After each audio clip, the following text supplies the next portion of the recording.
What's up, YouTube? Welcome back to the Knicks Cave. I'm Jan and Nick Fan, your host. And let's get right into it. But before we do, don't forget to hit that like button. Don't forget to subscribe. Leave a comment. You want to know the next video going to drop. Hit the notification bell. All right, y'all. Before we get to breaking down the beat down, let's just look at these game stats. So I want to go over that real quick because the Knicks actually didn't play that bad. You know what I'm saying? Just that the Boston Celtics had a historic night. You know what I'm saying? Well, not historic, close. They missed it by this much. They actually could have got it, but they was going for it too hard. I think if they would have left the starters in, they just might have broken that record probably maybe about 33, maybe 34 threes. I don't know. You never know. But we know what we seen last night. It wasn't pretty, but I'm not worried. You know what I'm saying? It was game one. You know what I'm saying? The Knicks came out a little flat. You know what I'm saying? So we'll talk about that in a minute. But like I said, let's talk about these stats. Then we get over to the breaking down of the beat down. All right, excuse me real quick. The Knicks, if you look at what they did, went 43 for 76, for 78. They shot 55% from the field. You know what I'm saying? It wasn't bad. Celtics shot 50% from the field, but downtown they went 42. They actually shot somewhere close to 60% from downtown. They, they were trying to get that record, and it was the second unit. They missed a few shots, and actually we lost by 29 points, and it could have been worse because if they wasn't going for that record and just went for the points, it would have been worse. It honestly would have been worse. All right, being that we went over them stats real quick, I didn't go over the assists. Y'all can see that for yourself. Like I said, the Knicks didn't really do that bad on offense, one could say, but it was the first game. Team really getting to know one another. I know we had preseason.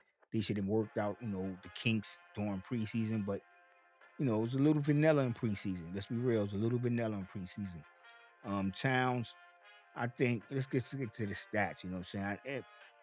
Now, even with this close to a historic night in my book, my opinion, I think the Knicks could have still won this game if the starters, and I'm not going to say all the starters, because Brunson came out, he did his part, 22 points. Bridges, he did. Yo, come on, we didn't expect 16 points from Bridges. I did not. He looked like the same Bridges from preseason early on in the game, and then it started falling. The shots started falling. He started driving to the basket. He went 7 from 13 from the field. But it was Towns and Ananobi. Ananobi went 1 for 7 from the field, 0 for 4 from downtown. Only scored 4 points, and he played 34 minutes. Josh Hart chipped in 12 points, and he was wondering where he was going to fit in. He fit in. You know what I'm saying? Towns, 12 points. Now, I'm thinking if Towns could have gave us at least 25 points or maybe 20, 22 points, match Jalen, and Ananobi chipped in 18, we could have won this game. You know what I'm saying? We could have won this game. McBride was a bright light in a dark cave, if you ask me. He scored 22 points. He shot 8 for 10 from the field, 4 for 5 from downtown. He looked really good moving the ball. He had some lapses on defense, but honestly, you really can't blame their lapses on defense. Let's just be real. Their lapses on defense, it's it's the system. You know what I'm saying? This system works. You know what I'm saying? What Tibbs run, it works only if they can get to that man and get to a team that's not shooting the ball very well. It's like Josh Hart said, somebody had to do some drug testing. You know what I'm saying? Because they was letting it go. Let's be real, they was letting it go. Uh, Jason Tatum had 37 points. You know what I'm saying? In my simulation, he had scored 29 points, and I said I didn't think he was going to score that many points. Um, the only thing I think I got right was I said, what's his name? Cornette wasn't going to score in double digits, and he didn't. But Holiday, 18 points. White, 24 points. Brown, 23. Harford chipped in 11 points. And they was killing us from downtown. Uh, Harford was 3 for 5 from downtown. Holiday, 4 for 6. Brown, 5 from nine, excuse me. Jason Tatum, 8 for 11. White, 6 for 10. And what I mean about the defense, Tibbs defense, it forces, a lot of traps, a lot of double teams, and it's always going to leave a man open. If you've been watching this channel for a while, I complained about it on a consistent basis. And then I said I'm going to stop because it got us, where we got us. We was 50 wins and second best team in the East. I'm like, I got to stop complaining. But on nights like this, you got to wonder, like, you know, switch it up. You know what I'm saying? But when they did try to switch it up, the Knicks looked it small. You know what I'm saying? Let's be real. When they switched up, they were taking advantage of their mismatches. Towns, I don't want to say he's soft, but he let Holiday, Holiday was holding him, you know what I'm saying? And doing a good damn job, forcing him to miss a couple of shots. I mean, he got a shot in, a lot of, I'm not gonna say the refs was calling some fouls, but a couple of fouls they missed. But relatively, it was a good game. Um, I'm encouraged by the Mikal Bridges sighting. I think Anunoby next game will be better than his last game. Carl Towns probably come out with a little more gusto. But what I like coming off the bench is Miles McBride. We see that he might be that go-to guy coming off the bench.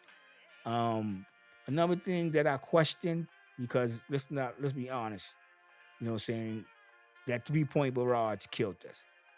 The Knicks came out slow. You know what I'm saying? We breaking it down now. They got a slow start and we just couldn't catch up. You know what I'm saying? And with the defense double teaming and trapping and Missoula, countering everything Tibbs threw at him, you know what I'm saying?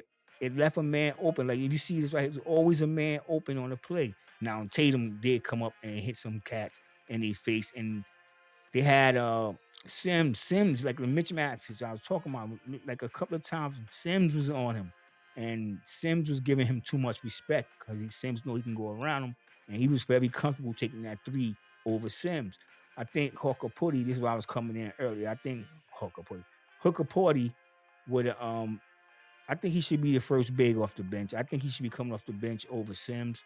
When he came in, he played much better. The little time that he had when the minutes he came in my opinion, he played much better than Sims. Even though they was both on the floor at the same time. I was thinking about Will Tibbs, experiment with that, like with Towns and Mitchell Robinson on the floor at the same time when Mitch Robinson come back, depending on the team, you know what I'm saying, have two bigs out there. But then the whole thing about bringing Towns in is to clear up that paint for time for Jalen Brunson and the other guys to space the floor. Mitchell Robinson will just be plugging that hole up. But I don't know. It's game one, you know what I'm saying? I'm not gonna complain. It's game one. Other than the slow start, we seen the offensive struggle early in the game. Ananobi couldn't get it going at all. Towns, like I said, his first game um, with the New York Knicks, first game of the season. I keep saying I want to blame it on nerves, but we not at the Garden, so I'm not gonna lie. I'm thinking about the opener, and I'm just saying like where his nerves, rattled playing in front of the Garden. They should be used to this. You know what I'm saying? They get paid millions of dollars, but I expected more from him, you know what I'm saying, offensively and defensively. But I don't know. The trade is still early. The best thing about it, you know what I'm saying, is that Minnesota lost last night. Julius Randle only scored 16 points. He had 9 boards. You know he's gonna get his rebounds. He had 4 assists in 34 minutes. Dante scored 10 points. He had 3 rebounds, 3 assists, and what's that? 3 steals. Correct me if I'm wrong in the comments. And he played 31 minutes. But yeah, they lost. You know what I'm saying? And I know I ain't hating on no other team, but I was just thinking about the headlines. Have Minnesota came out and won that game? Julius dropped about 34 points. Dante added 22 or something like that. What would the headlines have been? You know what I'm saying? The New York Knicks made a mistake. You know what it would have been. Come on, let's be real. And the chatter would have started. But the chatter that I heard has been encouraging. You know what I'm saying? When I mean the chatter, I mean your local co-host, what the channels I watch, how some of them still talk about they feel the Knicks is still the second best team in the East. One person went even beyond and said the second best team in the league right now. Because they're already putting Boston on the pedestal. They're already anointing them the championship, in my opinion. Everybody already anointed this team. And I just think one good game like this, and I know it was a blowout, almost a historic night for them. almost. But I just think that's one game. I'm not gonna say they're gonna fall off, but it's only one game. You know what I'm saying? They was hyped up. It was ring night. You know what I'm saying? They wanted the revenge the last time I think we played them. We did blow them out. So I know they wanted that revenge, but damn, you know what I'm saying? Damn, Gina. You know what I'm saying? Damn. I mean, the Knicks should have switched the defense up. Well, I guess, I don't know. I'm gonna be real, but I'm not worried. You know what I'm saying? I know a lot of my Nick Cave dwellers, they're not worried. You know what I'm saying? We on 18, 19, but I'm not worried. That's one game. Like I said, give it 10 games. Really, 5 games, we can start worrying. You know what I'm saying? But I really give this team about 10 games to really get on track. You know what I'm saying? Get really flowing. But 5 games, we should be somewhere where we expected them to be. If not, then I think we should start worrying. So I think we should start really worrying. Are we going to be a play-in team, or are we going to be a lottery team? Um, but right now, that's a little far fetched right now. I don't think we got to think the Knicks is a lottery team or a playing team. But it didn't look good last night. The defense really suffered. You know what I'm saying? This number 4, we're gonna break it down. Other than that offensive struggle, the defense's lapse. There was a lot of lapse. See, this is why I don't say people talking about the lapse of the Knicks defense and the player, but it's not. It's the way the system, the scheme is. Um, they there for that double. They kind of cheat on the play, and once you get that ball, because it's like they almost playing a 2-3. You know what I'm saying?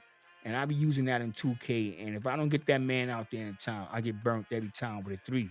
You know what I'm saying? Every time, and that's sort of what happened to the New York Knicks last night. If the team is having a fire night, right? You just seen Bridges up in his face. They're having a night like that, and they running this scheme, this defense. The Knicks gonna lose.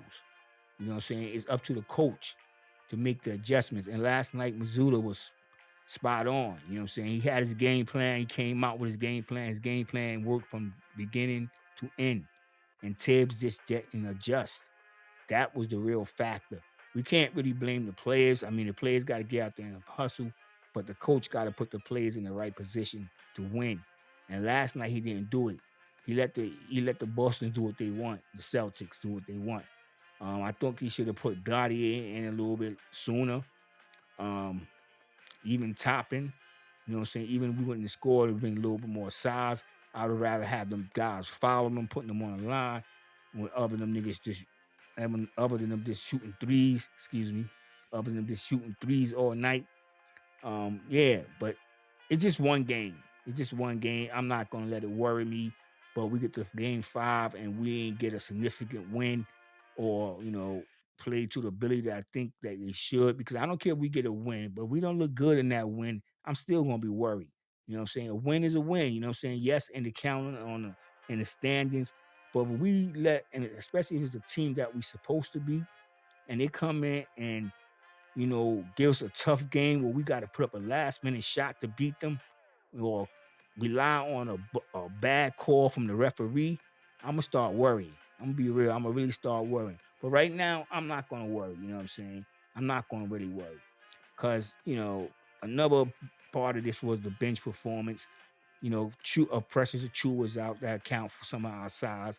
I think him in the game, I don't know what it made much of a difference, because Boston was hot. We got to face it. Boston was on fire. You know what I'm saying? So I don't know if that would made any much of a difference, but I'm just thinking when we get this team back to full strength, I want to see Hooker Porty over Jericho Sims. You know what I'm saying? I'm be real. I'm right there. I think he's be a better fit with the second unit.